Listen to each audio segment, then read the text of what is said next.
우리 옆 사람에게 한번 이렇게 얘기했으면 좋겠습니다. 예외에 집중합시다. 이렇게 한번 얘기하겠습니다.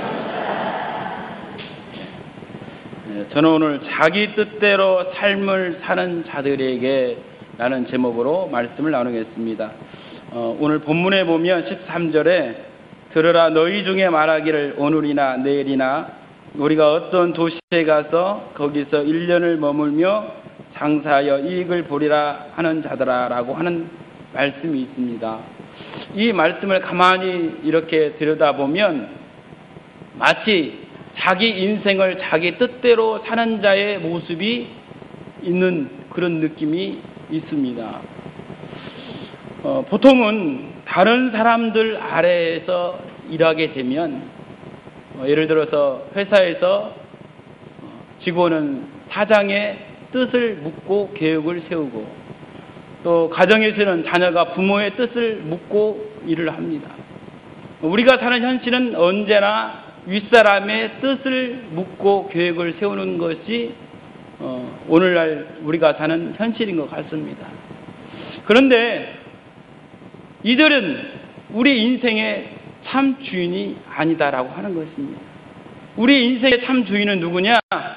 우리를 지으신 하나님 아버지다라고 하는 것이죠. 하나님이 우리의 아버지면 당연히 하나님의 뜻을 묻고 살아야 될 우리 사람들이 아예 하나님의 뜻은 안중에도 없고 자기 뜻대로 자신의 미래에 대해서 계획을 세우면서 살아가고 있다라고 하는 것입니다. 그래서 본문은 바로 이렇게 살아가는 자들에게 몇 가지 중요한 것을 말씀하고 있습니다. 저는 본문을 통해서 하나님이 우리에게 무엇을 말씀하시는지 살펴보고자 합니다. 첫 번째로 사람은 내일이나 장래일을 알지 못하며 산다라고 하는 것입니다. 사람은 과거도 있고 미래도 있고 현재도 있습니다.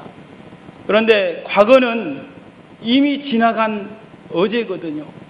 과거에 아무리 내가 아름답게 살았던 그렇게 살지 못했던 그 과거는 돌이킬 수가 없어요. 내가 과거에 돈을 많이 벌어서 부자였던 과거에 내가 뛰어난 미모를 가졌던 그것은 과거일 뿐이지 결코 그것을 돌이킬 수 없는 그런 사실이다라고 하는 겁니다. 그래서 과거는 다시 생각해 볼 수는 있어도 돌이킬 수 없다라고 하는 것입니다. 또 우리에게는 미래가 있습니다.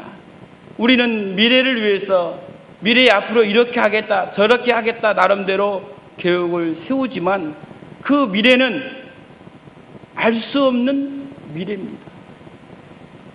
그래서 내가 세운 계획대로 미래가 반드시 그렇게 된다라고 하는 어떠한 확실성도 없고 보장도 없는 채 우리는 막연히 내일을 기약하면서 기다리며 살 수밖에 없는 존재들이다라고 하는 것입니다.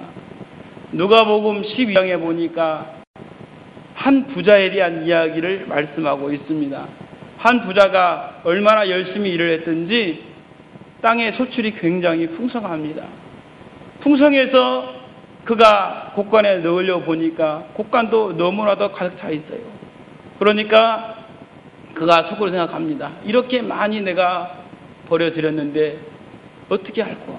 그러다가 곡간을 더 크게 짓고 열에 쓸 물건을 거기에다가 넣어두고 내 영혼아 열에 쓸 물건을 쌓아두었으니 먹고 마시고요 즐거워하자 하리라 이렇게 말씀하고 있습니다. 그때 주님이 뭐라고 하십니까? 누가복음 12장 20절로 어리석은 자여 오늘 밤 내 영혼을 도로 찾으면 내가 준비한 모든 것이 누구의 것이 되겠느냐. 사람은 내일을 기약할 수 없습니다. 그런데도 사람은 마치 내일이 있을 것처럼 어리석은 부자처럼 그렇게 자신의 재산을 축적하기에 정신없이 살아가고 있다라고 하는 것입니다. 가끔 그런 얘기를 들을 때가 있습니다.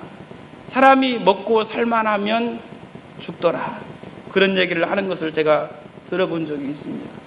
정말 잘 살아보려고 고생해서 열심히 일을 해서 돈을 벌어서 이제 먹고 살만하니까 죽어요. 내가 죽으면 내가 쌓아놓은 그 재산은 누구의 것이 됩니까? 내 것은 결코 될 수가 없습니다.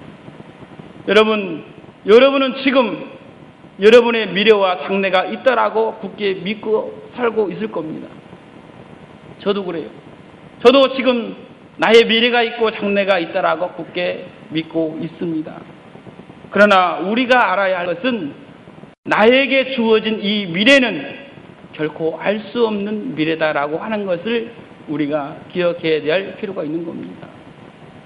아마 이것을 깨달았던지 대문호 톨스토이는 자신의 인생론이라고 하는 책을 통해서 인생에 있어서 가장 중요한 것이 세 가지가 있다, 이렇게 결론을 냈습니다. 그 첫 번째가 뭐냐? 인생에서 가장 중요한 것은 바로 지금이다. 두 번째로 인생에서 가장 중요한 것이 뭐냐? 바로 지금 내 옆에 있는 사람이다. 세 번째로 내 인생에서 가장 중요한 것은 바로 내 옆에 있는 사람을 도와주는 것이다. 이렇게 그런 결론을 내렸습니다. 왜 그 톨스토이가 그렇게 결론을 내렸느냐라고 하면서 알아봤더니 그분이 하는 말은 과거는 이미 지나갔고 미래는 내 손 안에 있지 않기 때문이다라고 이렇게 말씀하고 있습니다. 그러고 보면 나나 여러분의 인생에 있어서 과거도 중요하고 미래도 중요하지만 정말 중요한 것은 지금 오늘 우리가 살고 있는 현재 있는 것 같습니다. 우리 신앙인들도 보면은 그런 얘기를 자주 합니다. 나는 과거에 정말 열심히 신앙생활을 했었다, 이렇게 얘기하는 분이 있습니다. 이 말을 가만히 생각해 보면 지금은 그렇게 하지 못한다라고 하는 뜻도 됩니다. 여러분, 아무리 과거에 열심히 신앙생활하고 성령 충만한 생활을 했다 한들 내가 지금 하나님을 부인하고 방탕한 생활을 하고 있다라고 한다면 과거에 열심히 했던 그것이 쓸모없는 것이 될 수 있다고 하는 겁니다. 또 어떤 분들은 그렇게 얘기를 합니다. 나는 지금까지 잘 못했으니까 미래에는 내가 진짜 열심히 신앙생활을 하겠다, 그렇게 얘기하는 분들이 있습니다. 여러분, 우리의 인생이 어떻습니까? 오늘 나나 여러분에게 어떤 일이 일어날지를 조금도 모르며 사는 인생인데, 한치 앞도 모르는 인생이 내일 내가 열심히 신앙생활을 하겠다라고 한다면 그 말을 우리가 어떻게 받아들여야 되는가라고 하는 것입니다. 그래서 우리는 과거도 미래도 그보다 먼저 지금 현재가 매우 중요하다라고 하는 것입니다. 고린도후서 6장 1절과 2절에 보면 이런 말씀이 있습니다. 우리가 하나님과 함께 일하는 자로서 너희를 권하노니 하나님의 은혜를 헛되이 받지 말라. 이르시되 내가 은혜 베풀 때에 너희에게서 듣고 구원의 날에 너를 도왔다 하셨으니 보라 지금은 은혜 받을 만한 때요 보라 지금은 구원의 날이로다라고 이렇게 말씀하고 있습니다. 무슨 말씀입니까? 내가 너희를 권면하는데 하나님의 은혜를 헛되이 받지 말라. 하나님의 은혜가 뭡니까? 두 가지를 얘기합니다. 하나는 하나님이 베풀어 주신 은혜, 하나님이 베풀어 주신 은혜를 우리가 은혜를 받으려고 할 때 하나님이 도와준다는 거예요. 하나님이 은혜를 베풀 때에 너희가 은혜 받을 수 있도록 내가 도와줄 테니 그 은혜를 헛되이 받지 말라는 거예요. 또 한 가지는 뭡니까? 하나님이 우리에게 구원을 주시려고 구원을 베풀 때에 너희를 구원받도록 내가 도와주고 있으니 그 구원을 놓치지 말라고 하는 겁니다. 여러분 생각해 보십시오. 내가 은혜 받으려고 한다고 해서 은혜가 받아집니까? 아니잖아요. 내가 구원 받아야지 한다고 해서 구원이 이루어집니까? 아니거든요. 하나님이 베푸는 은혜와 구원이 있을 때 우리가 은혜도 받고 구원도 얻을 수 있게 되는 거예요. 그런데 우리가 하나님이 베풀어 주는 은혜와 구원을 등한히 하고 거절해 본다고 한다면 어떻게 우리가 하나님의 은혜를 받고 구원을 누리며 살 수 있느냐라고 하는 것입니다. 그래서 우리가 어떻게 해야 되냐? 지금 열심히 있는 신앙을 해야 되는 거예요. 그래서 지금 하나님이 주신 기회를 우리가 놓치지 말아야 되는 거예요. 그래서 뭐라고 얘기하냐면 보라 지금은 은혜 받을 만한 때요 보라 지금은 구원의 날이요. 과거가 아니고 미래가 아니고 지금이 은혜 받을 때요 지금이 구원의 날이로다라고 이렇게 말씀하고 있습니다. 그러므로 우리는 지금 열심히 있는 신앙생활이 중요한 것입니다.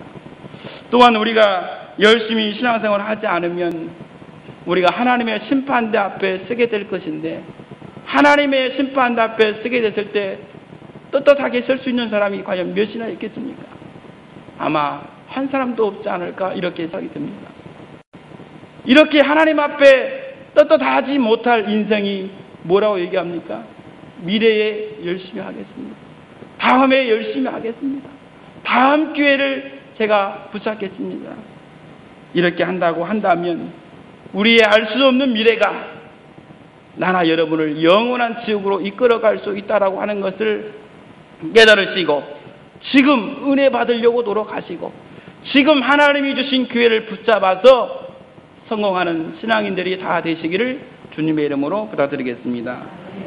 두 번째로 우리가 생각해 볼 수 있는 것은 하나님의 뜻을 알고 계획을 세우라라고 하는 것입니다. 사람들이 자기 나름대로 계획을 세우지만 그 계획이 다 이루어지는 건 아닙니다. 그 이유에 대해서 우리가 여러 가지로 생각해 볼 수 있지만 그 중에 하나가 하나님의 뜻을 모르고 하나님의 뜻을 거역하고 하나님이 원치 않는 계획을 세우기 때문에 우리의 계획이 이루어지지 않게 된다라고 하는 것입니다.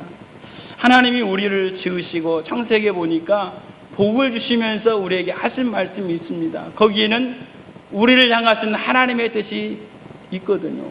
창세기 1장 28절에 보니까 하나님이 그들에게 복을 주시며 이르시되 생육하고 번성하여 땅에 충만하라 이렇게 말씀해 주셨습니다. 하나님의 뜻은 우리가 번성하는 것이 하나님의 뜻이에요.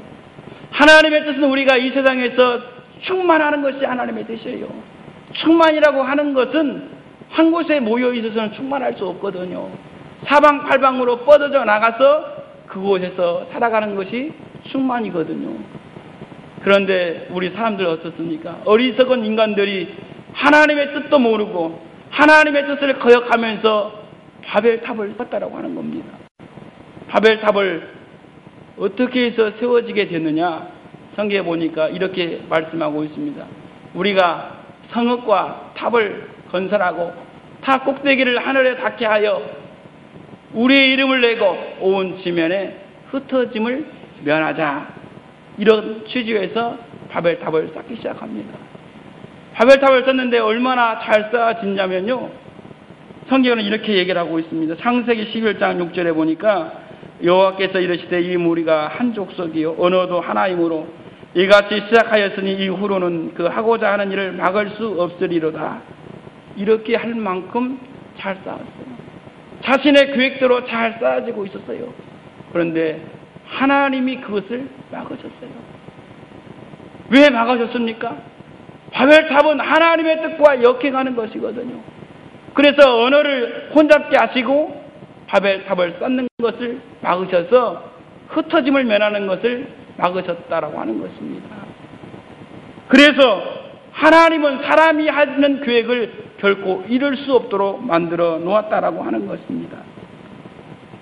그러므로 우리는 자신의 장래나 미래를 위해서 계획을 세울 때는 반드시 하나님의 뜻을 알고 계획을 세워야 된다고 하는 것입니다. 그런데 사람들이 하나님의 뜻을 물어보고 계획을 세웁니까? 그렇잖아요. 자신의 뜻대로, 자신의 생각대로 자신의 장래를 위해서 계획을 세우면서 잘 될 것이다. 이렇게 믿고 나아간다라고 하는 것입니다. 그래서 본문에 뭐라고 얘기합니까? 15절과 16절에 보니까 너희가 도리어 말하기를 주의 뜻이면 우리가 살기도 하고 이것이나 저것을 하리라 할 것이거늘 이제도 너희가 허탄한 자랑을 하니 그러한 장은 다 악한 것이니라라고 말씀하고 있습니다. 이 말이 무슨 말씀입니까? 너희가 하나님을 믿는 성도라면, 하나님의 자녀라면, 하나님의 뜻이면 내가 이것도 할 수 있고 저것도 할 수 있습니다. 이렇게 고백해야 되는데 그렇게 고백하지 않고 하나님의 뜻은 안중에도 없고 자기 뜻대로 내가 먼 곳에 나가서 일을 해서 이익을 보겠다라고 하니 이것이 얼마나 허탄한 자랑이 되겠느냐라고 하는 것입니다. 여러분, 성경은 우리에게 이렇게 말하고 있습니다. 잠언 16장 9절로 사람이 마음으로 그 길을 계획할지라도 그 걸음을 인도하시는 분은 여호와시니라라고 말씀하고 있습니다. 사람이 아무리 자신의 장래를 위해서 계획을 짜도 하나님이 인도하지 않으면 그것은 결코 쓸모없는 것이다라고 하는 것입니다. 그런데 사람은 하나님의 뜻은 안중에도 없고 자신의 계획대로 짜면서 잘 될 거라고 이렇게 우기니 하나님 무시에 얼마나 교만한 것이요 얼마나 어리석은 것이 되겠느냐라고 하는 것입니다.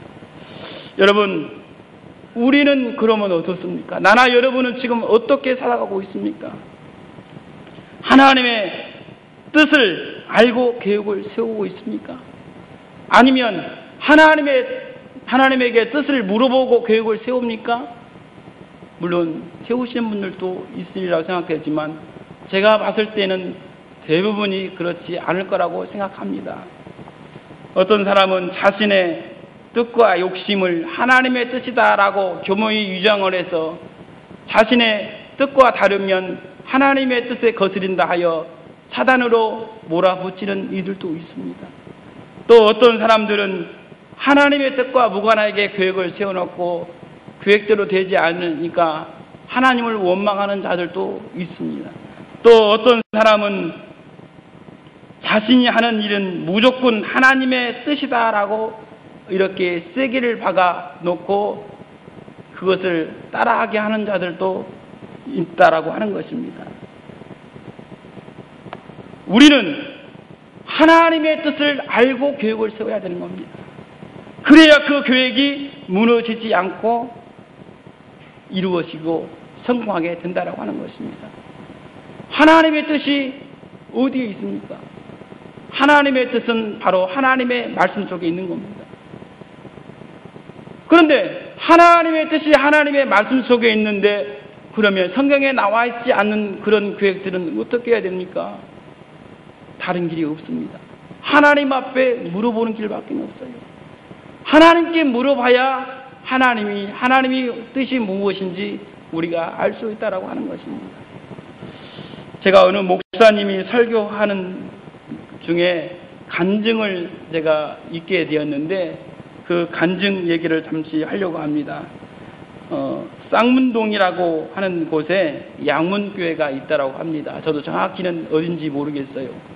근데 이 양문교회를 담임하는 담임 목사님의 간증이랍니다. 이 목사님이 교회를 개척해서 조그마한 지하 한 칸을 얻어서 그곳에서 예배를 드렸답니다.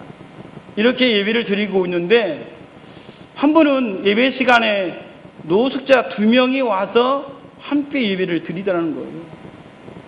그러니까 목사님이 가만히 생각해 보니까 노숙자들은 예배 안 드리거든요, 대부분.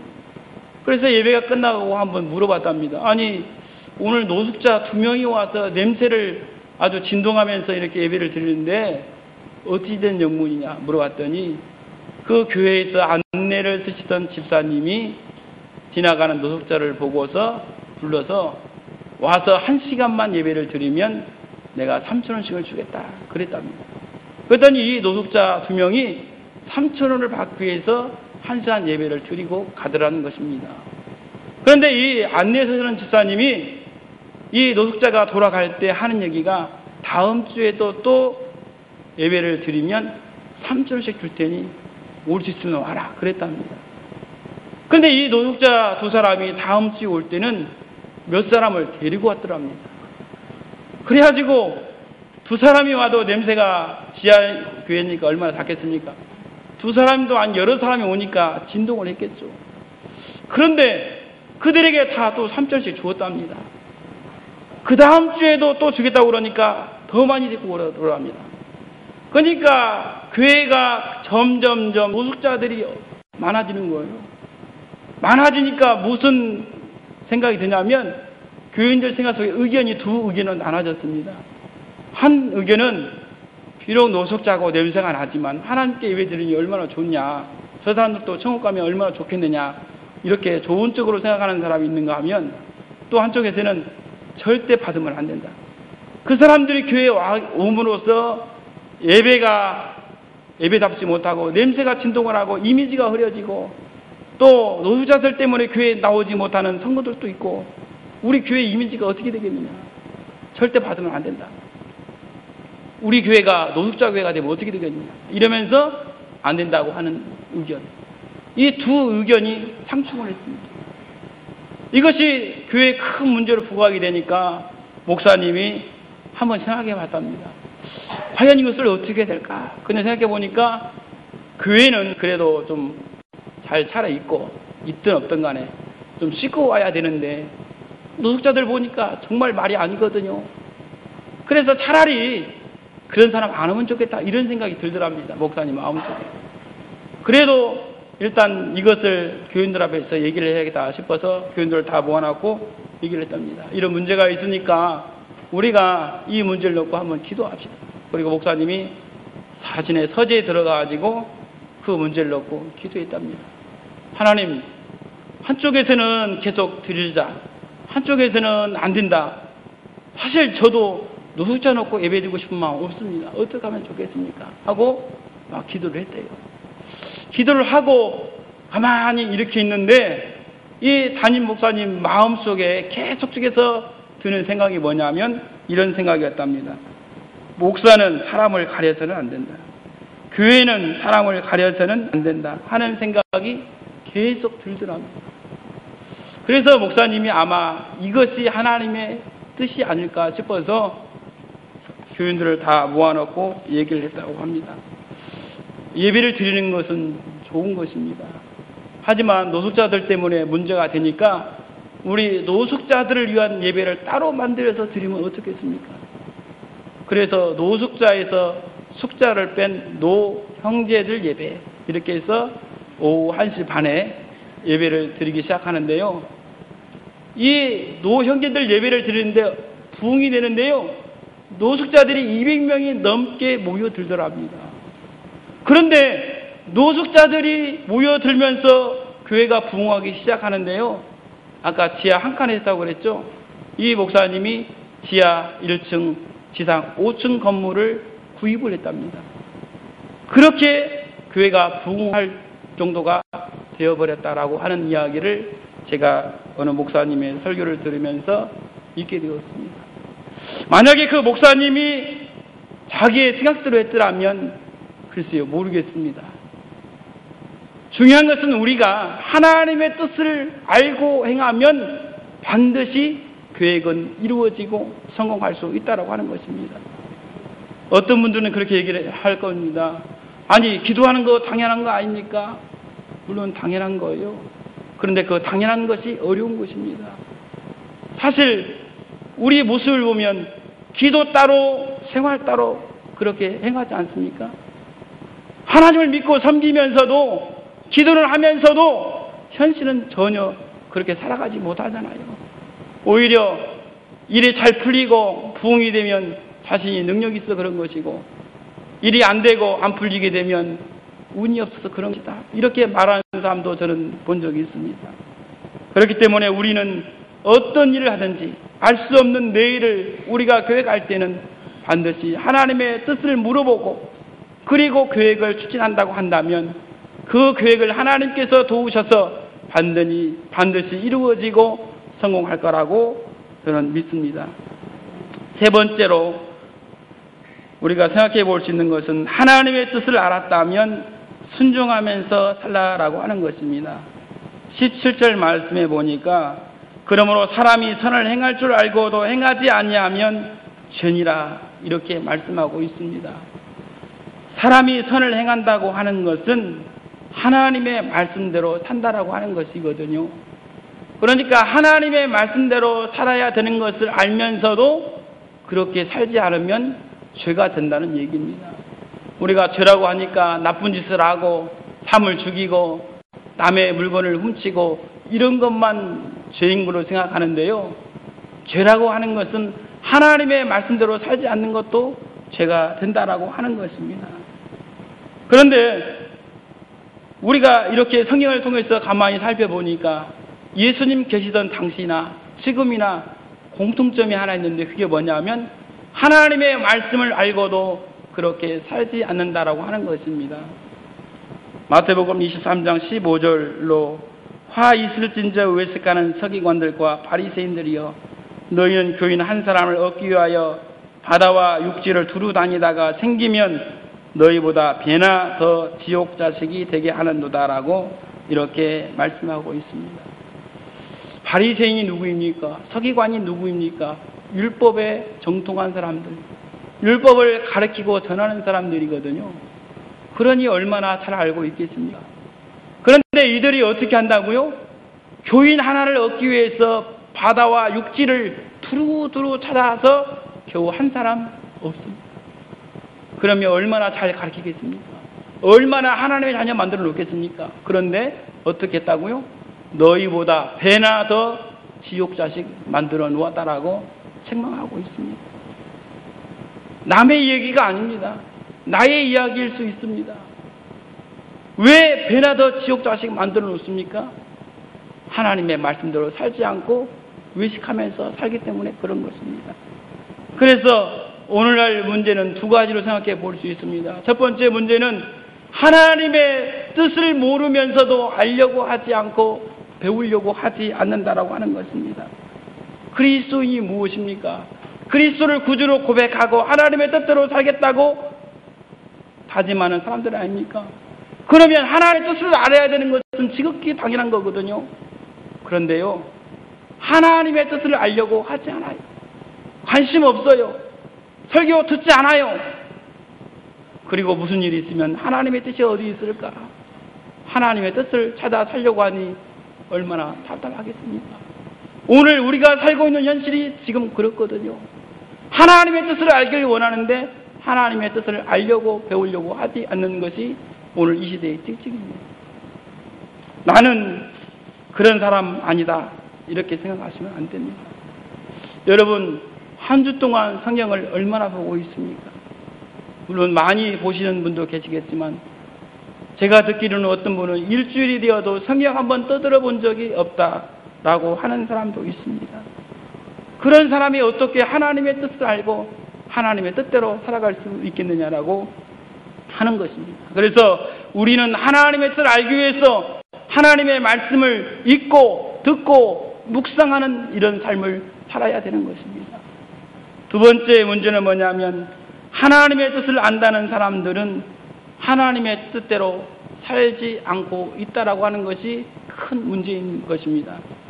누가복음을 통해서 예수님이 마지막 재림을 준비하는 그 자세에 대해서 제자들에게 설명하면서 두 청지기 비유를 이야기합니다.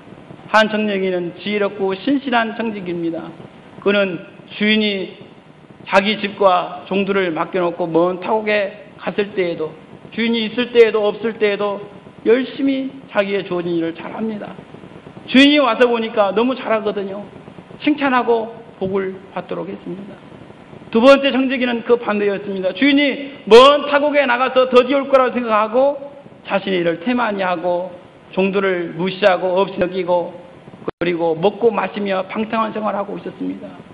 주인이 와서 보니까 너무 엉망이거든요. 그래서 엄히 꾸짖고 때리고 신실하지 못한 자가 받는 그 형벌에 던져 넣었다라고 그렇게 말씀하고 있습니다. 그 얘기를 하시면서 하시는 말씀이 있습니다. 누가복음 12장 47절과 48절로 주인의 뜻을 알고도 준비하지 아니하고 그 뜻대로 행하지 아니한 종은 많이 맞을 것이요 알지 못하고 맞을 일을 행한 종은 적게 맞으리라 라고 이렇게 말씀하고 있습니다. 이 이야기는 다른 사람의 얘기가 아닙니다. 나의 이야기입니다. 나는 어떻게 신앙생활하고 있습니까? 하나님이 내게 주신 이 믿음의 분량을 따라서 어떻게 신앙생활하고 있느냐라고 하는 것입니까?